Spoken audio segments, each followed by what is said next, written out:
Yeah, so I was given 6 questions to answer, and that's a lot of, they're big questions, and I have 15 minutes. So I'm going to talk fast.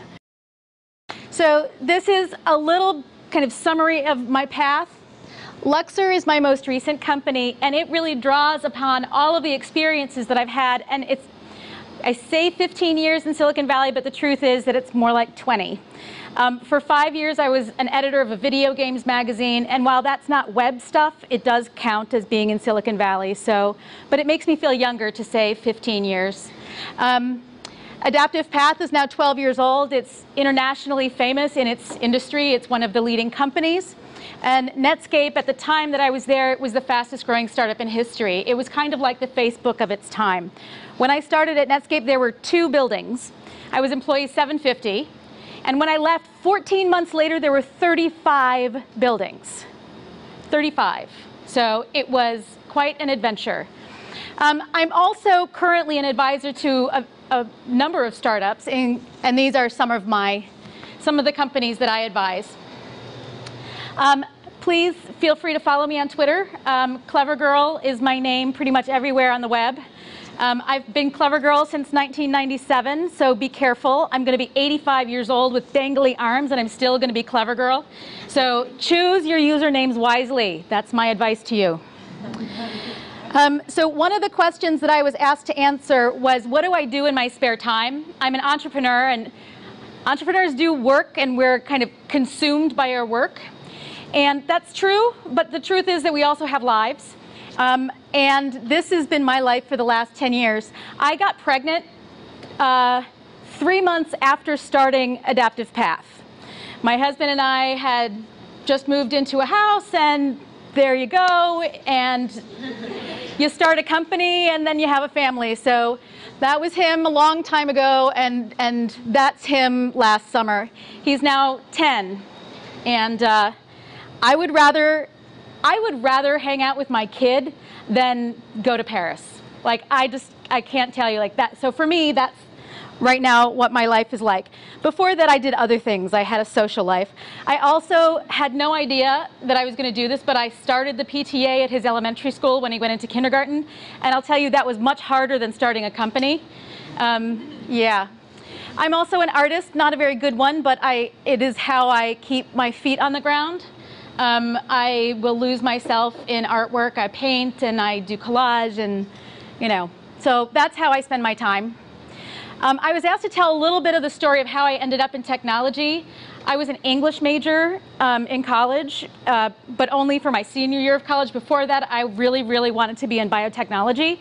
I thought, DNA was it. I thought it was the coolest thing ever. This was a very long time ago. This was I went to college in 1984. So probably before your parents were born. So in a very few slides, here is the story of my professional life. I went to college and I thought, hey, DNA is really cool and you can do stuff with it. You can break it apart and recombine it, and I can make a career out of that. And then, I had junior year, I got a great internship in a lab, and I absolutely hated the work. I hated it. I loved the science, I hated the work. So, oops. So I finished my degree in English because I could.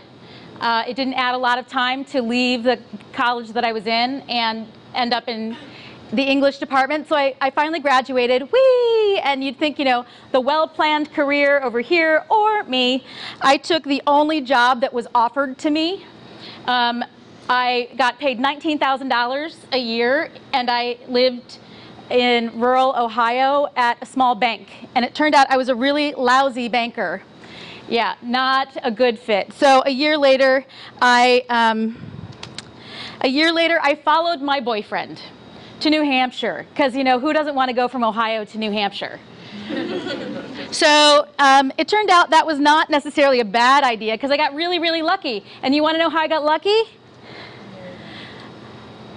My fiance's coworker was fired for sexual harassment, and I took his job. So it was it was actually a proofreader position. Like, I actually had to proofread computer code because it was a computer hobby magazine, because that's all you can get in New Hampshire. So I had to proofread the code that was going into the magazine that then some hobbyist would then type into their computer and run a program. It was mind-numbing work. I was actually not very good at that either, so they promoted me. But it turned out that being in publishing was a great fit. I had a fantastic career there.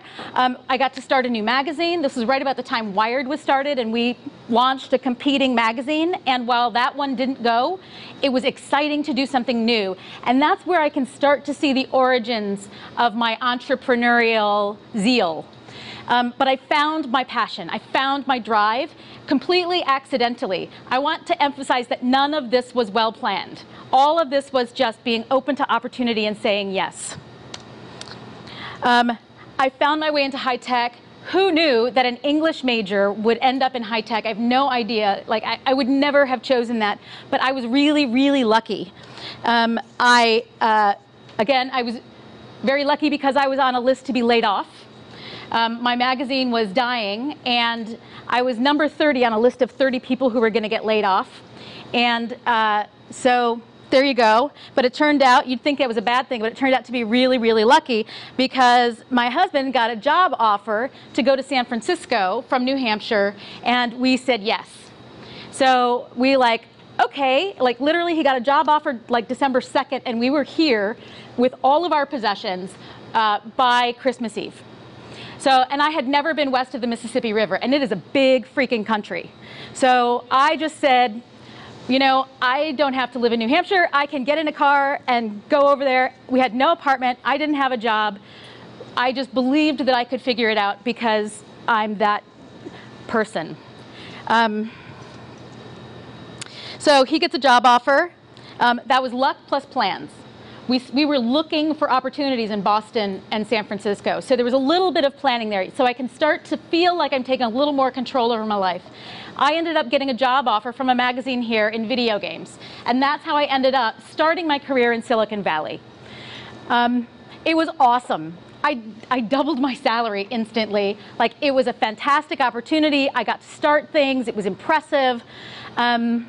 I did really well, and about 3 years into that opportunity, my boss got promoted away, my new boss came in, and he hated me, and he gave me a terrible evaluation.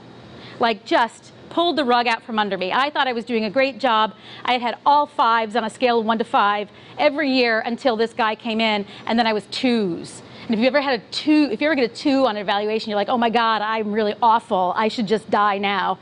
And it turned out that that is yet another negative that turned out to be a really good thing for me, because I had to figure out what to do. So I was over the Christmas holiday, I contacted some friends, some women actually, who were in my book club.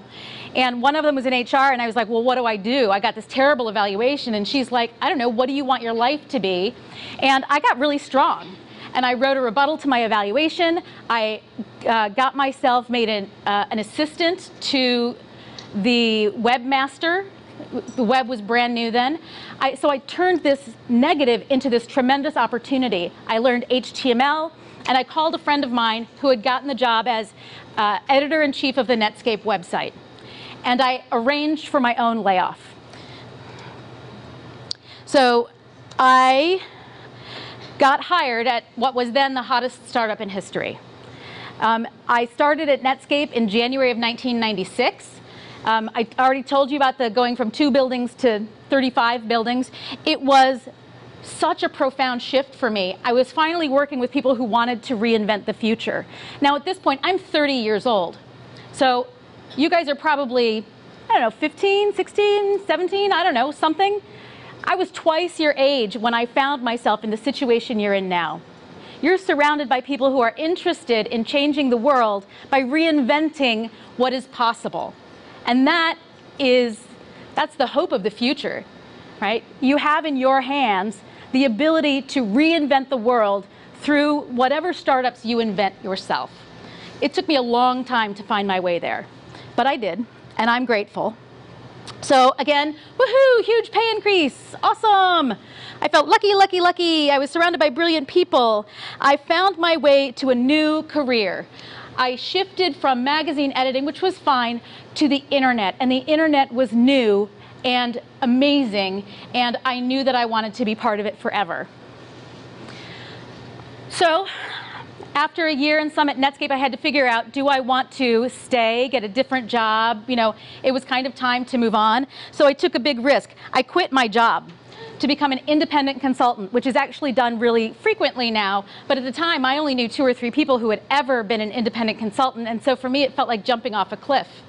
And hey, look, this is me flying, not falling. I jumped off the cliff and I found out I can actually do this really well. So I took this big risk and it paid off. And one of my clients said, hey, let's start a company together. So I was like, sure, okay. And we got sort of acquired, and it was a terrible, terrible deal. And I got burned, and I called my attorney, but then I moved on, and awesome. The next thing I did was start Adaptive Path. So I have had this series of like crazy difficulties and shifts in strategy and shifts in career, and yet every time a new door opened. You know, they say, you know, close a door, a window opens. Well, it really was more like, you know, I'd close a window and, you know, some big, huge, grand door would open and invite me in and give me a tiara, right? So what I want to share with you, if there's one point, it's to follow your gut about who you are as a person and what makes you thrilled to be doing it. What gets your brain fired up, and pursue that. And that's how I ended up in technology. And this is what I believe in. What's most important is that you be yourself. I think that you should work at the edge of your ability. Really push yourself, and that's what you're here doing tonight. And I think that's fantastic. I love the work. I live in this world, not because I'm making big fat bank, because I'll tell you, entrepreneurship is not the easy path to get rich. If you want an easy path to get rich, go work on Wall Street. This is an easy path to work really hard and make some money occasionally. So this is who I am. I really like it. And I hope that that gives you some framework for imagining what a future could be like for yourself. So that's the answer to some of my questions. So first, what's my personal story in starting LUXr? 2 of my investor friends asked me on the same day to make a design program for their startups. I went, okay, I can do that. I'm not doing anything else interesting right now. So I did that, and it's turned into a really, really successful company. We launched a new product a few weeks ago, and I've already sold $10,000 worth of units, which I had no idea would happen. So, like, it turns out, after 18 months, we're an overnight success. What do I like to do outside of work? I hang out with my kid. I start the PTA, which blows my mind still. What was my path to career in technology? You've just seen. Why do I think it is great to be a woman entrepreneur in the tech industry? Well, here's the thing. I think it's great to be an entrepreneur in the tech industry. The fact that you're a woman is incidental to that. It might sometimes feel uncomfortable to be the only girl in the room, but you know what? That really doesn't matter because you are up to the challenge, right? So I think being a woman in technology is exciting and fulfilling, and it allows you to kind of live out your values and make the world what you want it to be. So, you know, I think technology innovation is, there's no other career I could imagine having at this point. I can tell you quite honestly, I would do it even if I wasn't getting paid. And you know how I know that? Because I haven't gotten paid in 6 months. So, there you go. How big is the opportunity for mobile apps?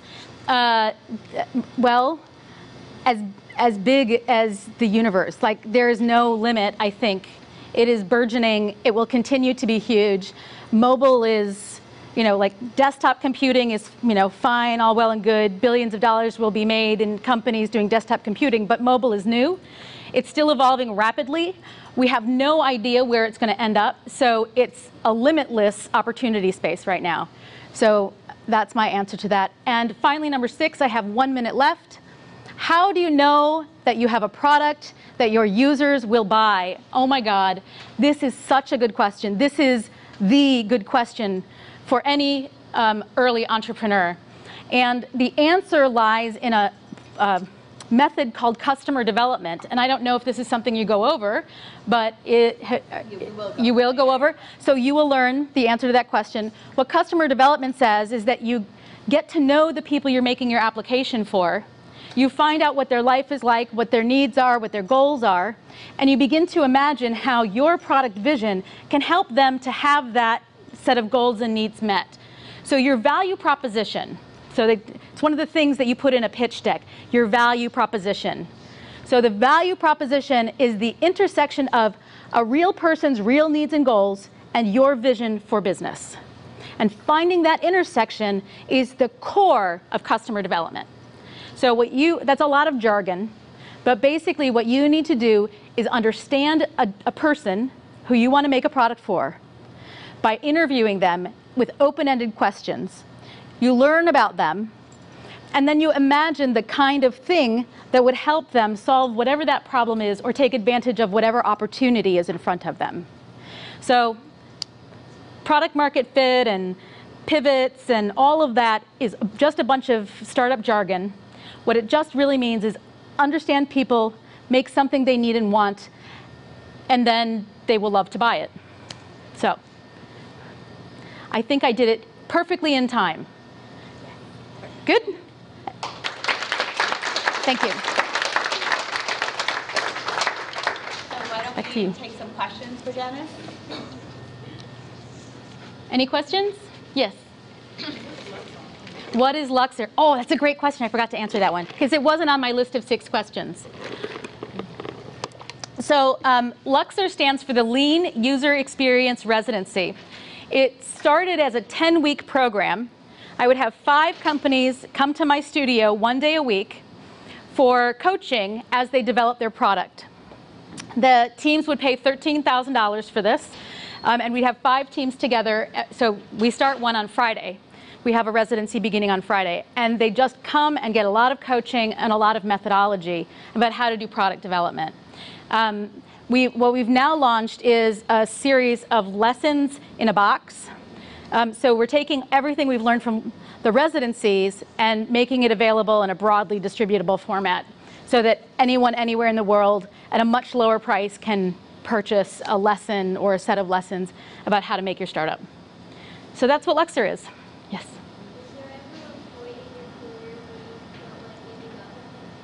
Was there ever a point in my career when I felt like giving up? I can't tell you how many days I felt like giving up. You know, yeah, it's a very, very hard thing that we're doing. Every honest entrepreneur will someday feel like, how do I keep going? Nothing I'm doing is working. I should just go get, like, it's always, I should just go get a job. That's always, like, I should just go get a job. Then I could pay my mortgage. It'd be fine. But I have a great husband, and I have great friends. I can't tell you, the network of people who are doing this are so kind and generous with their time and their love.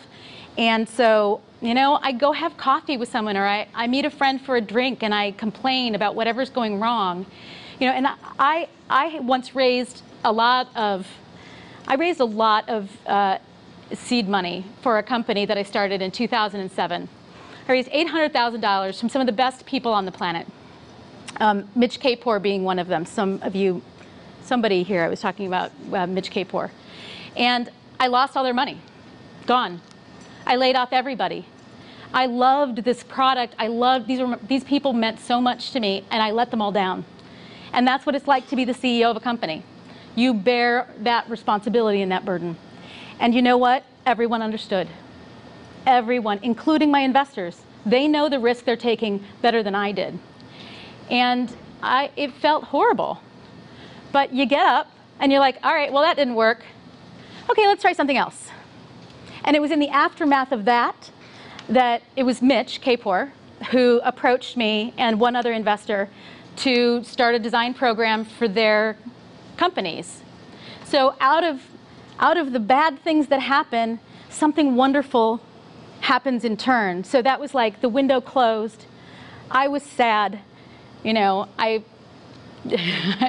licked my wounds, and then a wonderful opportunity opened up for me. So, yeah, not an easy life. So, yes, another question. Yourself in a couple of years changing into a new career? Will I ever change into a new career? No. There's just, I work 6 blocks from my home in this really kooky studio. I bring my dog to work with me. My partner is my husband. My other business partner is a dear, dear friend who I've known for 12 years, and like I feel incomplete when she's not working with me. I get to work with the most innovative people literally on the planet. Like, I can't imagine doing anything else at all. And I've considered getting a job, like, because the money would be a lot better. But the only reason I would consider getting a job is because the money's a lot better. I would rather be broke in a startup reinventing the world than anything else. So I'm a little idealistic, it turns out.